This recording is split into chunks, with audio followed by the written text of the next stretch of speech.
ज्योति steno typing college में आप सभी का स्वागत है बच्चों। जो बच्चे डिक्टेशन जो मैं बोलता हूँ इसको टाइप करना चाहते हैं, अपनी एक्यूरेसी देखना चाहते हैं, तो ये जो हमारी मोबाइल ऐप है, वेबसाइट भी और मोबाइल ऐप भी है, ज्योति स्टेनो टाइपिंग कॉलेज पर जा कर के 500 रुपये महीना में ट्रांसक्रिप्शन कर सकते हैं। इससे जो पहले जो डिक्टेशन बोली गई है वो भी, और जो डेली बोलते हैं उनको भी आप ट्रांसक्रिप्शन करके अपनी एक्यूरेसी जान सकते हैं। जो बिल्कुल फास्ट पढ़ करके जॉब तक जाना चाहते हैं, English steno basic to government job, उसकी फ़ीस 5000 रुपये है। ये वेबसाइट पर और मोबाइल ऐप पर दोनों जगह अवेलेबल है। तीसरा कोर्स है इंग्लिश स्टेनो खाली बेसिक। पहले आपको पिटमैन पॉकेट बुक पढ़नी है, इसको पहले इंडिविजुअली पढ़ना है, तो उसके लिए फ़ीस है 2500 रुपये।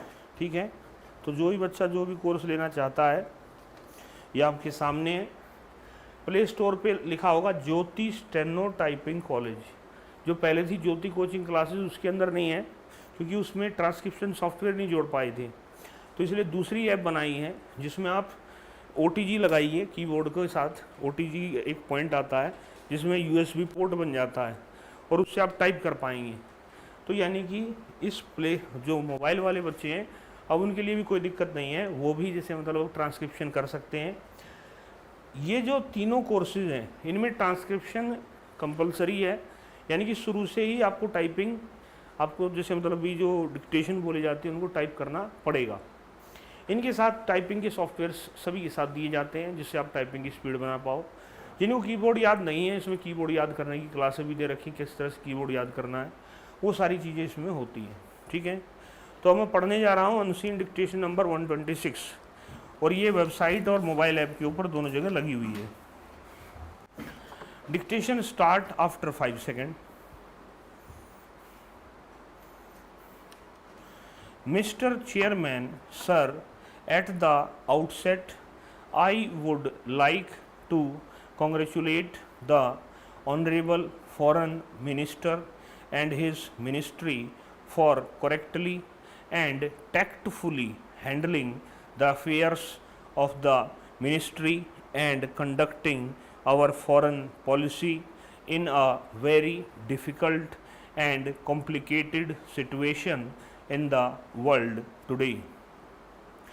I would also congratulate the Prime Minister and the Foreign Minister for the successful conclusion of the last non-aligned Foreign Ministers Conference held in Delhi, particularly in succeeding to maintain the unity and solidarity of the non-alignment movement in spite of so many pulls and pressures from outside to break this movement. Sir, the international situation is passing through a great crisis, political as well as economic. There is no indication yet of an end of the Iran-Iraq war.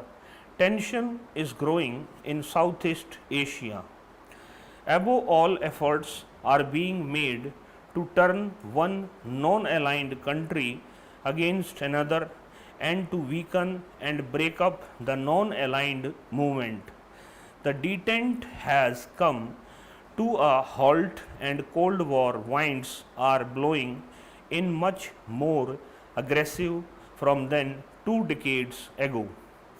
So far as the government of India's policies toward Iran-Iraq war and Afghanistan have been quite correct, realistic and constructive and consistent without basic policies. India's policy towards Afghanistan was at beginning misunderstood by some. But now there is increasing appreciation of this policy. There cannot be a military solution to this problem. There must be a political solution. We must not only disapprove Russian intervention in Afghanistan, but also disapprove all other kinds of external interference in the internal affairs of that country particularly from Pakistan and Iran.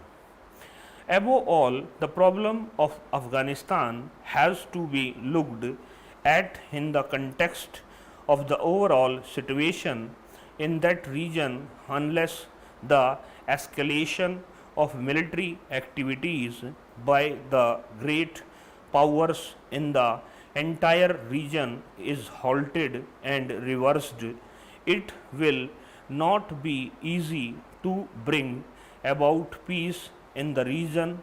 Our diplomatic efforts towards this end and also to build up world opinion in support of our moves. I welcome the proposal of the Afghanistan government to have direct talks with Pakistan and Iran. In the beginning, it appeared that Pakistan will respond to the proposal of the government of Afghanistan. The most unfortunate thing is that two non aligned countries, Iran and Iraq, are at war today. There is no need to go into the causes.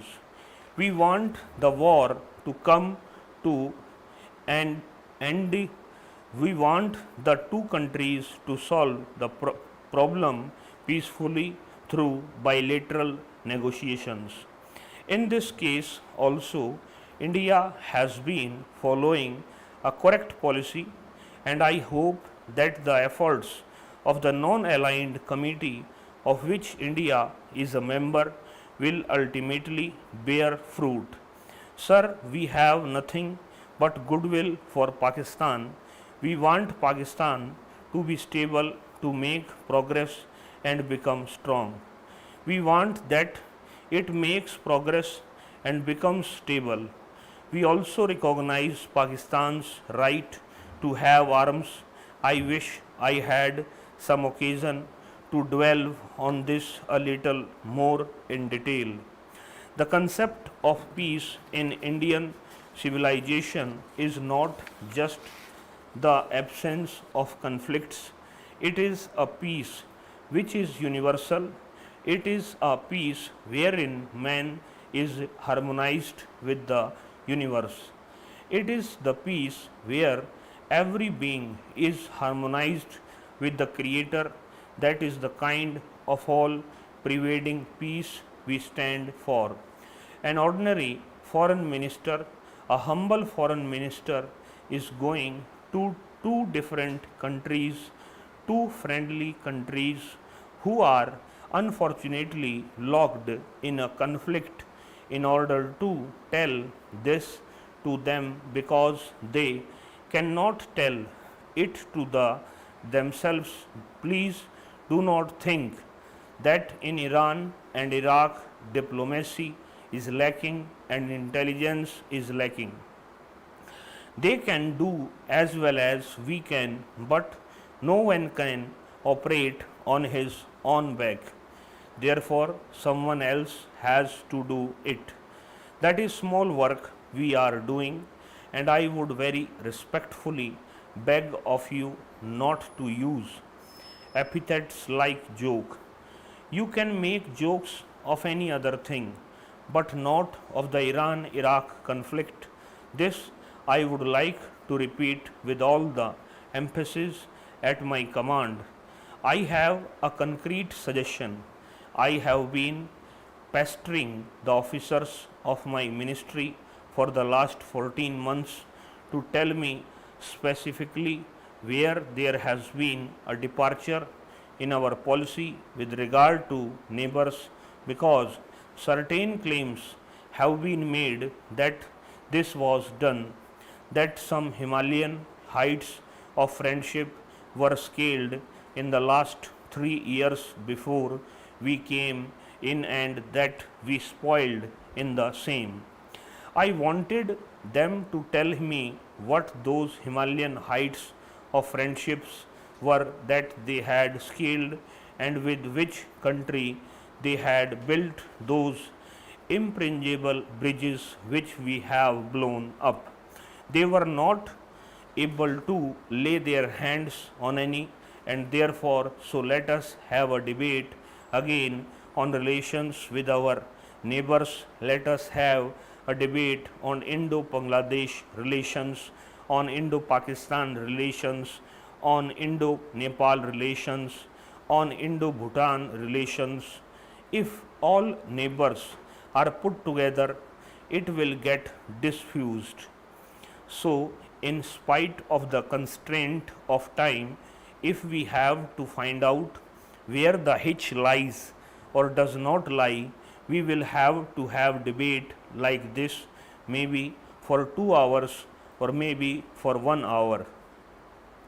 We may talk in telegraphic language, and we may not have any language, and we may not have any embellishments, but let us have it and let us know what this government has done as it is alleged to have done.